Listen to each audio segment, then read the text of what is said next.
propriétaires et les professionnels de l'immobilier ont peut-être intérêt à faire profil bas durant le grand débat. Ils auraient voulu que l'on allège les lourdes taxes qui pèsent sur le secteur immobilier, mais ce n'est pas vraiment dans l'air du temps. Le gouvernement est plutôt à la recherche d'économies et l'immobilier regorge d'avantages fiscaux. Mardi, le ministre du Logement, Julien Denormandie, a répété qu'il n'était pas favorable à des hausses de fiscalité dans l'immobilier.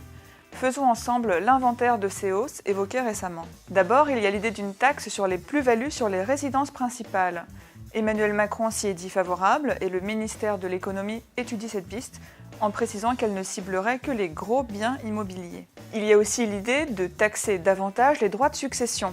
Cette proposition du think tank Terra Nova pénaliserait les propriétaires qui veulent transmettre leur patrimoine immobilier à leurs enfants. Enfin, le ministre de l'Action et des Comptes publics Gérald Darmanin s'est lancé dans une chasse aux niches fiscales. L'immobilier en a plein. Les aides à l'investissement locatif comme le Pinel ou bientôt le Denormandie, une sorte de Pinel dans l'ancien, mais aussi le crédit d'impôt pour la transition énergétique. Par ailleurs, les professionnels de l'immobilier craignent que la suppression de la taxe d'habitation ne mène à une hausse de la taxe foncière. Pour garder ces avantages, le secteur immobilier a des arguments. En matière de fiscalité, il rapporte plus à l'État qu'il ne lui coûte. Par ailleurs, il crée des emplois domiciliés en France dans la construction, la rénovation ou encore la transaction. Mais ces arguments sont peu audibles. En plus, rien que de parler de changements en matière de fiscalité immobilière risque de faire mal au secteur.